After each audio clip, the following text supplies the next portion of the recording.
Welcome to the Social Smarty Scoop, your weekly roundup of social media marketing news for the week ending the 17th of November, 2024. Let's dive on in. First up this week, LinkedIn has shared tips on posting short-form video in the app. Okay, so the LinkedIn vertical video feed is officially here, meaning that it's finally rolled out to me. I know others have had it for a while, but I finally have access to it. So it's really obvious that LinkedIn wants us to post videos, but what the heck should we post? Well, LinkedIn has shared some tips with us on how to get started. So first up, we want to be posting vertical video. So just like we do over on Reels or YouTube Shorts, we want to have that vertical video and we want to keep it nice and short. So think short form, 15 seconds to maybe 2 minutes long at best. Now, here are some other tips from LinkedIn. I'm going to read these out to you. First up, you should be creating videos that offer standalone knowledge, meaning that they make sense in their entirety if you watch just that one video. Now, obviously, LinkedIn wants us sharing industry-related content. That's what the platform's all about, and workplace humor, as long as it's appropriate. So they don't want us sharing anything inappropriate. Now, they have suggested that we make sure we have clear audio, a fast-paced rhythm, and a captivating hook to engage the audience throughout. Now, that is just standard for any short-form video, and also videos that drive the viewer to reshare or comment with their thoughts. So LinkedIn there is reminding us the importance of engagement. Now, LinkedIn also pointed out that your content doesn't need to be exclusive to LinkedIn, meaning that you can take some of your work-related videos from other platforms and repurpose them on LinkedIn. So my advice is to go to your Instagram or Facebook and scroll back through your Reels. Now, pick out some of the best ones, the ones that maybe performed really well or that you're proud of, and repurpose them for LinkedIn. Now, in the show notes, I have shared a tool with you. It is from Publer, which is my favorite social media scheduling tool. It is a great little tool that lets you download your Reels either from Facebook or Instagram without the watermark. So you could literally go ahead now, use that tool, download some Reels, and then share them to LinkedIn. Now, don't stress too much about trying to create content specifically for LinkedIn. I think this is a good strategy. Repurposing, seeing what works, this will give you more clarity. Actually getting some content out there will give you better clarity and it will help inform what you should be creating. So do some testing first and then you can get stuck into creating more video. Next up, Instagram is working on the ability to add a photo or a video to a carousel post after you have posted it. How handy is this going to be? So we can go back and edit that multi-image or multi-video post, add in the one that we had forgotten. Now, I think that's going to be super, super handy. Instagram is adding a story replies tab to your DM inbox. This will be super useful to help you sort your story replies from your other direct messages. I think this is a great idea. Now back to LinkedIn. LinkedIn is retiring a whole lot of those celebratory post templates. So you know the kind of little sort of, not animations, like little cartoony style templates, like if you wanted to celebrate something with one of your colleagues, it would create this really sort of boring post template. So that LinkedIn has announced it's going to be retiring a whole lot of those, which I think is a great thing. I mean, those were never really that engaging. And I think that even just posting with text without that boring template can do just the same job, really.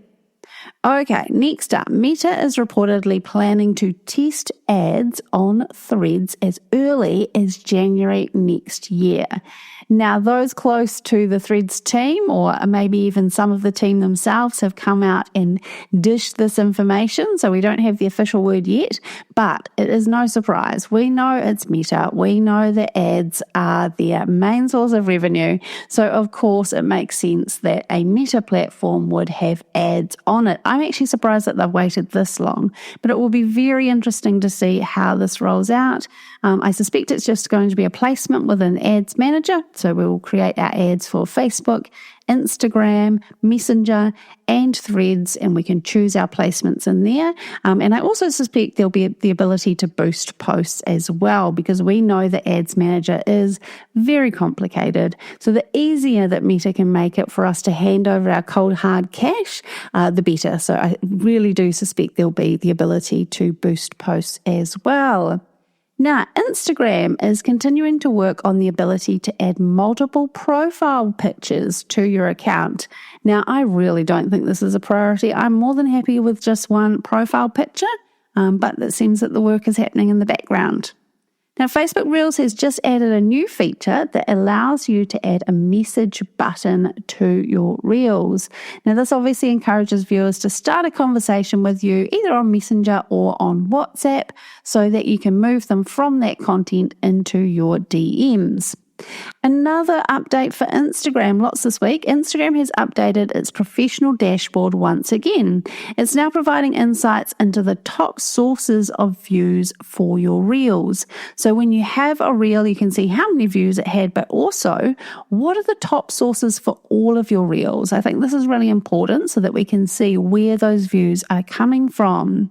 And another really important metric that Instagram has been rolling out is showing what percentage of viewers watched past the first 3 seconds on a reel.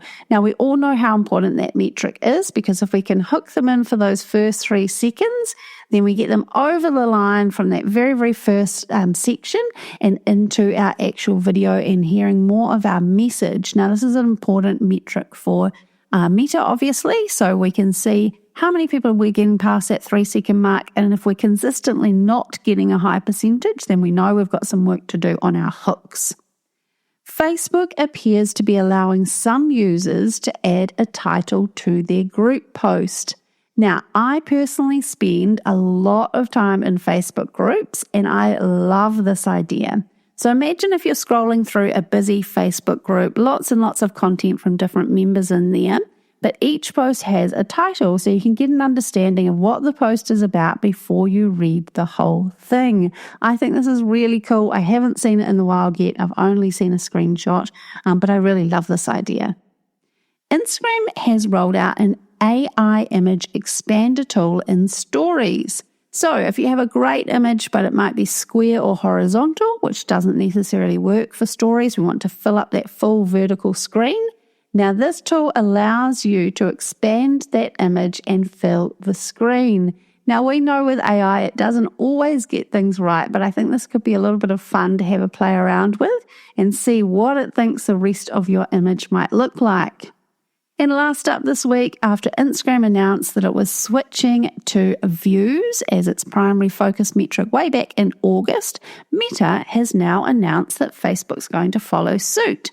So what does this mean? Well, over on Instagram, we know that the main metric on our content is now views. So there's lots of consistency across Reels, static posts, carousels. We can see exactly how many views we have received on our content. So now we have cross-platform consistency. So we can see over on Facebook how many views our content has received there. So I just love this. I love consistency. I think this is a really great and really expected change for Facebook. So we are now comparing apples with apples. We can actually see across the platforms which of our content is getting the most views.